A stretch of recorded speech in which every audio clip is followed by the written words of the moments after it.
Hey guys, how's it going? Just thought I'd start a new series in the YouTube deal. Uh, Everybody that knows me knows that I started out when I started fishing regionally and nationally. I started out on the co-angler level. For years and years, I always had my own boat, whether it be a little bass scamp, like a flat bottom boat, those plastic boats. You put the chair on top and it kind of swivels around. You have the little handheld trolling motor. That was my first bass boat, and I've always been in control where I could go, what I did, when I did it, and everything like that. And as I got older, able to afford more things, I got my bass boat, first fiberglass boat, and still the same thing. I had lots of opportunity to be in the front, to learn from the front, and to fish from the front. But as a co-angler, it was very difficult for me at first, and you can check my record on FLW. When I started out on FLW, my first year I went up to the national ranks. I I didn't do good. I still pretended that I was in the front. I made the same cast, the same lures, everything. It didn't matter. And guess what? I didn't do very well. Um, so I want to take a little bit of time to discuss the mindset of being a co-angler. And there's nothing wrong with being a co-angler. I love the relationships I've made over the years. A, being a co-angler, and B, being in the front with my co-anglers. I've met some pretty good guys I consider pretty good friends over the years, being the co-angler uh, situation. So the first step that I would give you about being a co-angler is you've got to realize that you're not in control, and that was probably the hardest thing for me to do. So what do I mean by you're not in control? So the first thing is there are some good co-anglers out there, and I really suggest you go out and uh, look them up. Probably the top three co-anglers in FLW history are Brian New, Keith Honeycutt, and Frank Divis.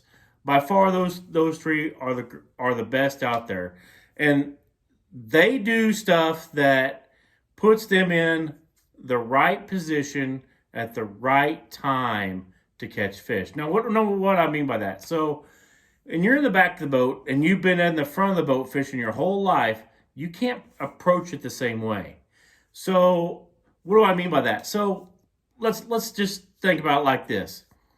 The first thing you have to realize is when you're a co-angler in a tournament, it's not a guide trip.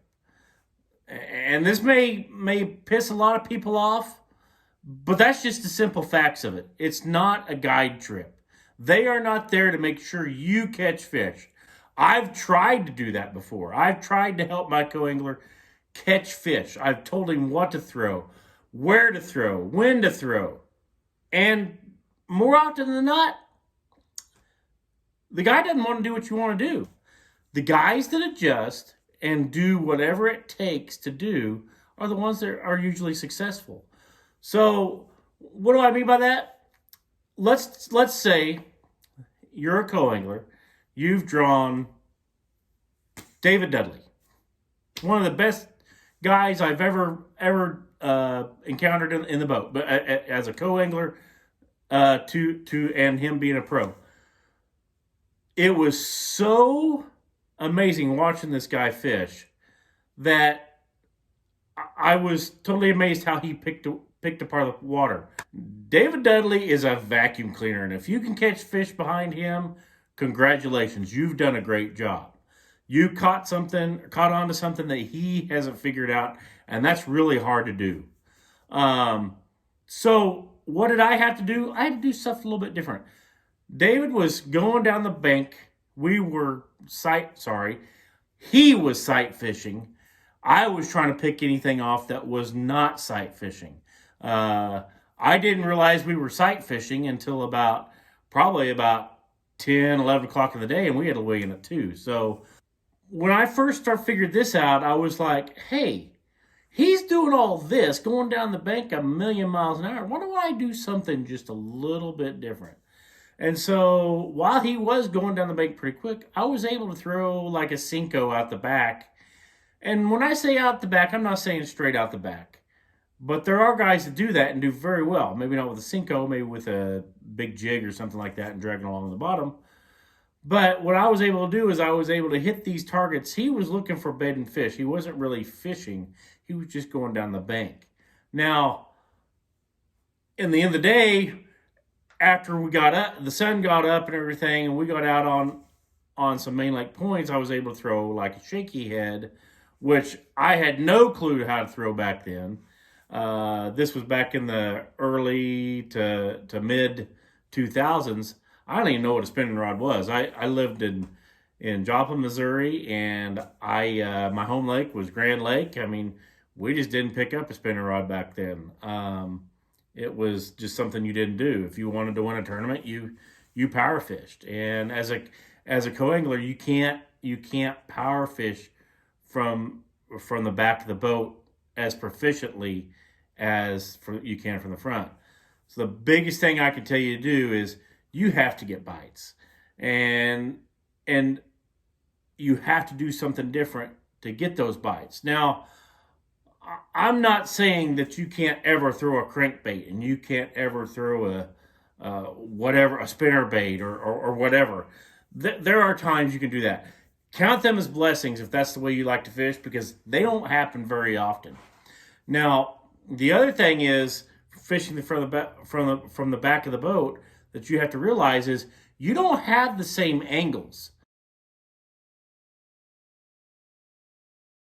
that you do in the front. So if the guy's going down the bank and throwing about a 45, yeah, you can throw at a 45, but guess what? Now you're throwing in front of the guy, which, while that's not against the rules, it does make him aware that you are back there.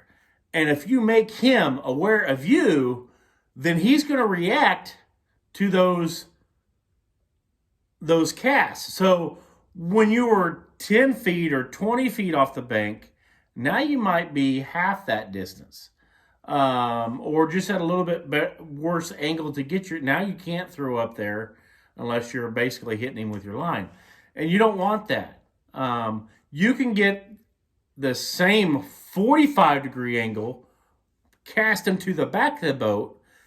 You just won't reel as fast. You'll let the boat kind of do the work of the reeling. And when you get the bait away from the bank that far, that's where you can really gain some advantage of being in the back of the boat, because you're getting a completely different angle than what that pro is. Yeah, he's getting the 45-degree angle this way, but you're getting the 45-degree angle that way. Maybe in practice the guy went down this way and down the bank this way and got the bites, but for some whatever reason he's going this way. Maybe there was a guy up here in the front of the bank that you're fishing, and so he wanted to start on the other end and work back this way. Well, he's not getting bit, and if you're making that cast, you don't have to fish out the front.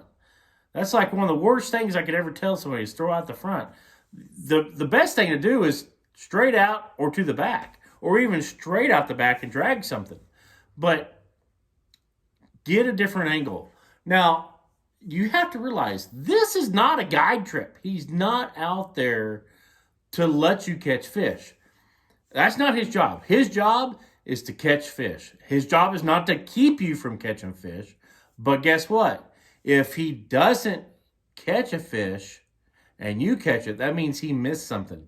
So he's going to be thinking about, how can I get that fish to bite next time? He's going to take in consideration of what you're doing, and he's going to adjust from there. Now, you may have to fish the way you don't like, and that's just the plain blunt reality of it. They're going to go out and do what they have to do. They feel they can catch fish. It's your job as a co-angler to go out and catch fish behind them, doing whatever else, changing up a little bit. So one of the things that I would tell you to do first off is go look at your top co-anglers. Go look at Brian New. It doesn't matter if you're not with one of the top 10 guys on tour. There's lots of times that Brian New is not paired with the top 10 guys on tour, and he comes in with the top 25 sack of the tournament.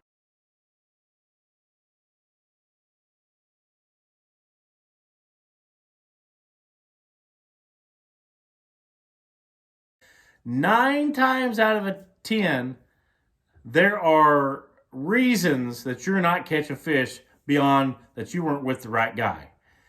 I fished on the co-angler side for 4 years before I moved to the front of the boat, and I fished all of the FLW Tour and the Open invitations when they still had those.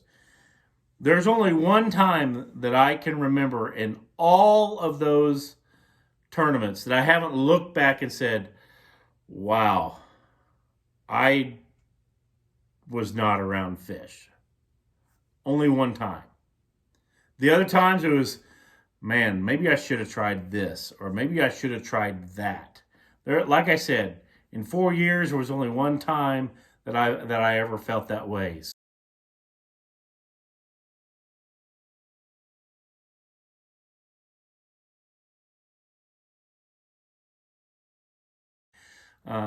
I got to fish one time with Brent Ayler, and he said, the guys who do the best behind me don't compete with me.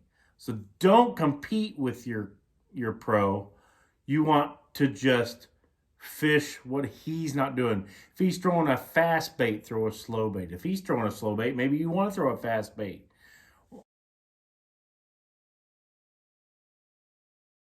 Be prepared. And by prepared, I mean know what kind of lures you're going to throw. So basically, let's say it's March. We're at Table Rock Lake in the Ozarks. There's a few baits that I would have tied on no matter what, especially if I'm co-angler. So depending on if you can throw an A-rig or not. Now, an FLW Tour you cannot, but I believe in the Costa Series you can throw an A-rig. I would definitely have an A-rig tied on. I'd also have a jerkbait tied on. It's March. It's still pre-spawn. I would have a shaky head and a Ned rig. And probably like a finesse jig. Other than those 5 rods, there's not much you could tie on. Maybe a wiggle wart, or maybe a shad wrap or something, but a crankbait. So you got 6 rods, and you could probably take out one of these rods if you really wanted to. You could probably throw your shaky head and your a Ned rig all on the same one. So there goes that one. You're back down to 5. I hope these tips are helpful. Like I said, I'm gonna start a new series. I'm gonna try to do at least 1 a week, maybe 2 a week. I could do the co-angler thing for a long time with everything that I've learned.